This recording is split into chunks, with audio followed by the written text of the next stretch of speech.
Hey everybody, Asher here, and today we're going to take a look at the class rankings for technically post now that One Night in Karazhan's released, but I did write these thoughts out pre-release. So we're looking at the state of the classes at the time where One Night in Karazhan is releasing, plus how I think things are going to be affected by the new cards that are out there. I do apologize a little bit for the delay in getting this videos out, but I had some sick kiddos and got to be a father first before any of this, so hopefully you understand. But that said, One Night in Karazhan is an expansion, like I've said before. It's 45 cards, so the effect on the game as a whole may not necessarily be profound unless it's something like Naxxramas, where we have a bunch of strong neutral cards. So we'll talk about that as time gets there, but I just want to go ahead and get straight to the tier list here because we've talked a lot about the cards on this channel coming up. So let's talk about classes, and when I say class rankings, I just mean how is the state of the class as a whole. If you're a newer player trying to build up your collection, what kind of cards should you be focusing on? Some people like to just collect everything, some people like to just get cards for one class, and this ranking more looks at how the class is faring health-wise. And we're going to start from the top here. Number one is still Warrior. Kind of controversial pick for number one at the beginning. Whispers of the old gods, but now in the state of the metagame. Warrior's still strong, and once all the cards are released, Warrior is going to continue to be strong, mainly because there is aggression from the Warrior class, and to a lesser extent Shaman, that is going to keep the rest of any of the control metagame that tries to emerge in check. So we may go to something that's a little bit more mid-rangey, which suits Warrior fine.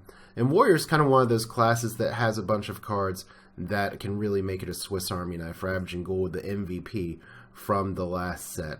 Now, the Warrior got some underwhelming cards from One Night in Karazhan. Fool's Bane is good if you can afford to take the health damage. I've heard some people talk up Protect the King. That remains to be seen.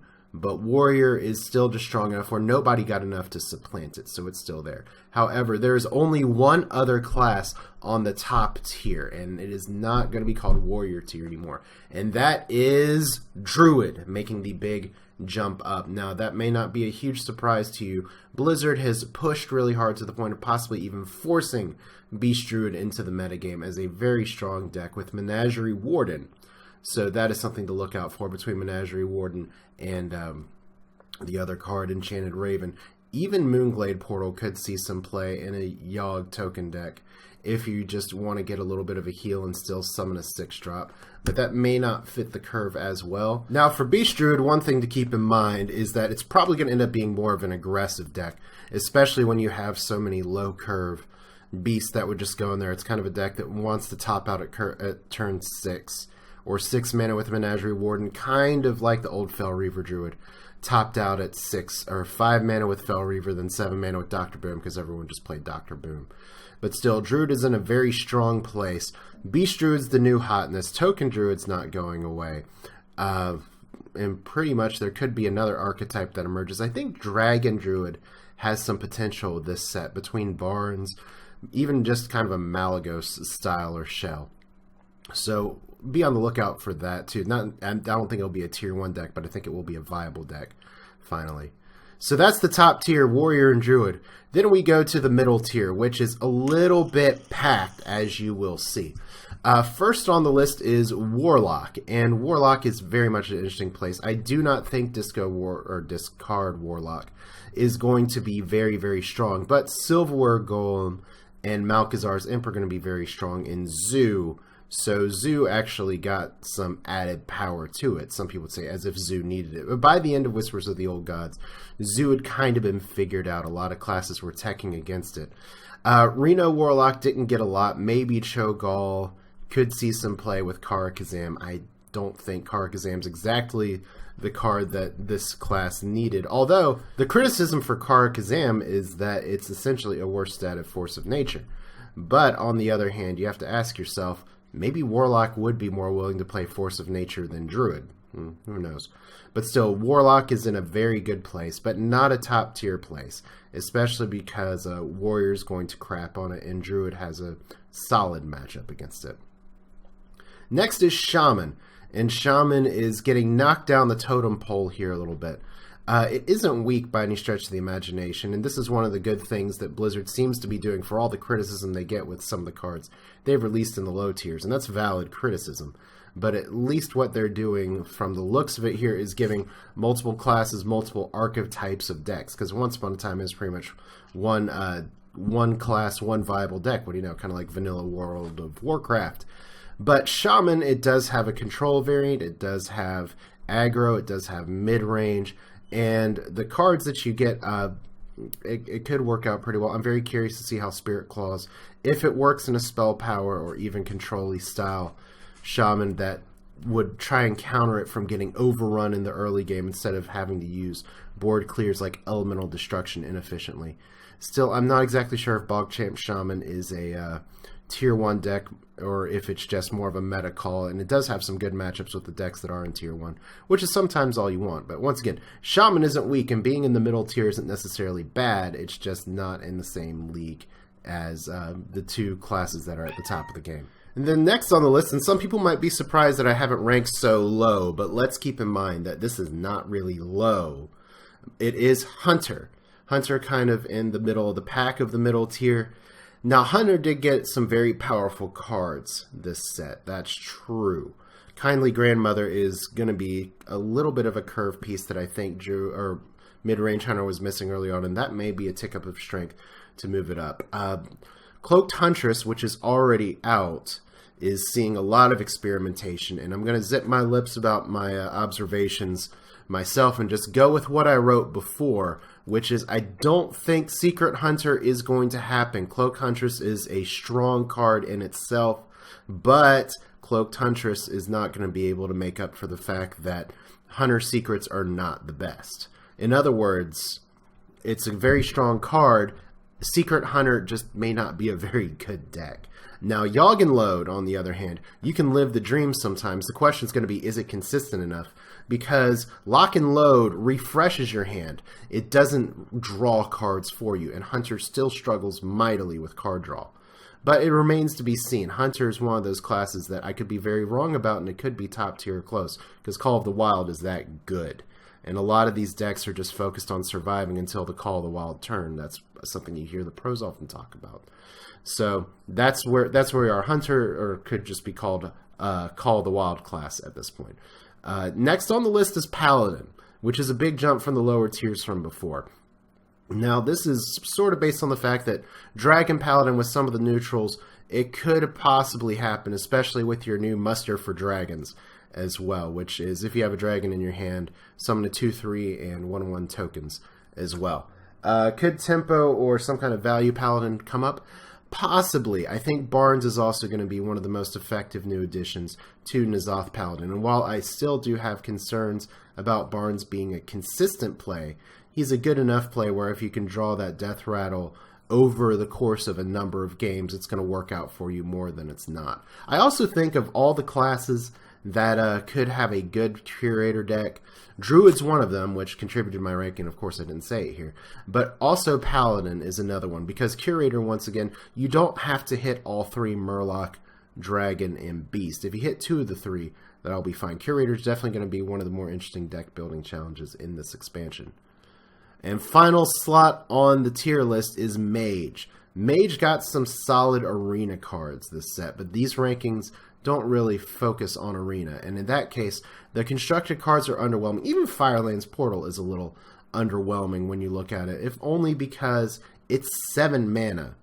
Now, you get to do some damage, you get a pretty good tempo swing, and it's like a Fire Elemental, but you can't always control that body. Some 5-drops are fantastic, some 5-drops are not, and you're really paying for that 5 damage in a body. So it's good. The problem is that it's 7 mana, so it comes late. And sometimes it comes so late that 5 damage is not necessarily what you want. Maybe you want a board sweep of Flame Strike proportions, or maybe you want Blizzard or Frost Nova Doomsday or any of those things. Still, though, Mage is pretty strong. I don't think Avian Watcher is going to be enough to make Secret Mage stick, although Medivh's Valet is good.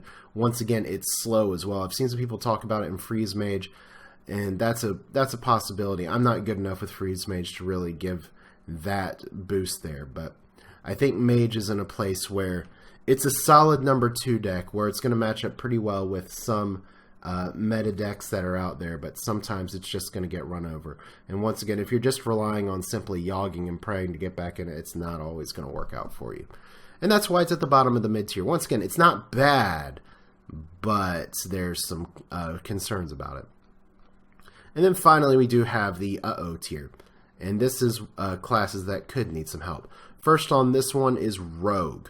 Now, I thought Rogue could potentially have some breakout potential before. Barnes could work pretty well in N'Zoth Rogue, but I'm still not sure if N'Zoth Rogue is the best N'Zoth deck. I don't know if there's going to be really a push towards Cthulhu Rogue, which I've seen some people try and make happen. The big thing is that a lot of people who play Rogue want more than just the Miracle style to choose from, and right now that's kind of all we got.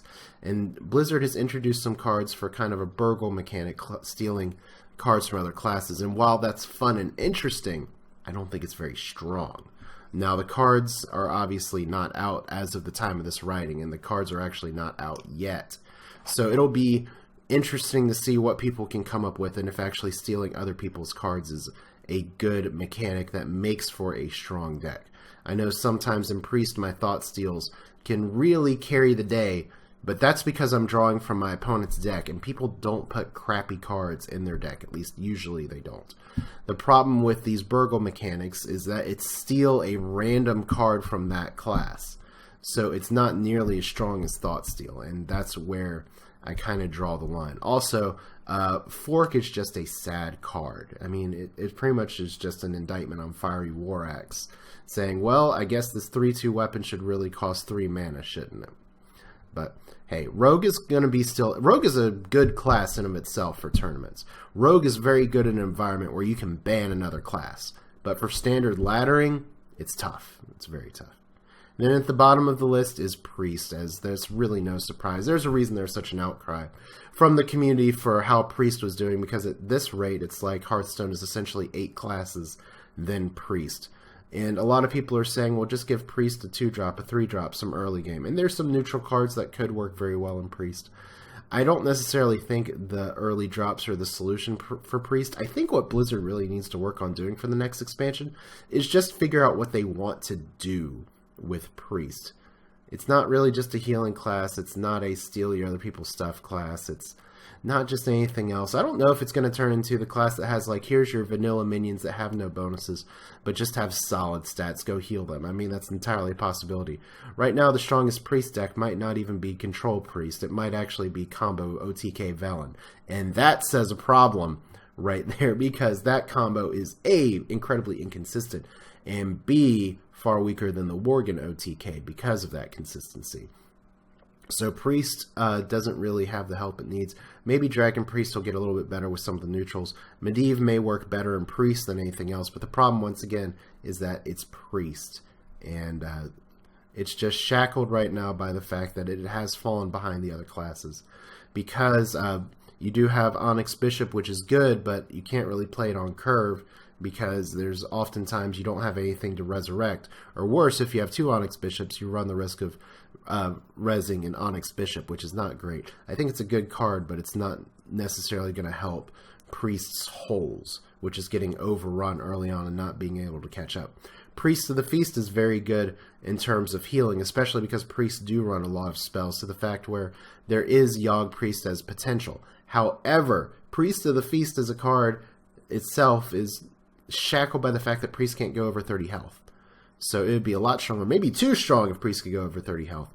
But that's kind of where we're looking at. Right now, Priest is either going to play a combo OTK or just try and fatigue out your opponent. It doesn't do that as good as other classes, specifically Warrior. So that's there for the rankings. To sum up one more time, top tier, tier by itself, tier with multiple valid archetypes, Warrior and Druid, mid-tier, classes that tend to have one very strong archetype and some other ones that go out there in order: Warlock, can't talk, Shaman, Hunter, Paladin, and Mage. And then low tier, classes that need some help but haven't necessarily gotten it yet, which is Rogue and Priest. So that's it for now. This is Asher. We're going to dive in next time and play some games and go into the new Hearthstone expansion, One Night in Karazhan. Be on the lookout both for videos and live stream as well. Thanks for watching. We'll do this again soon. See you next time.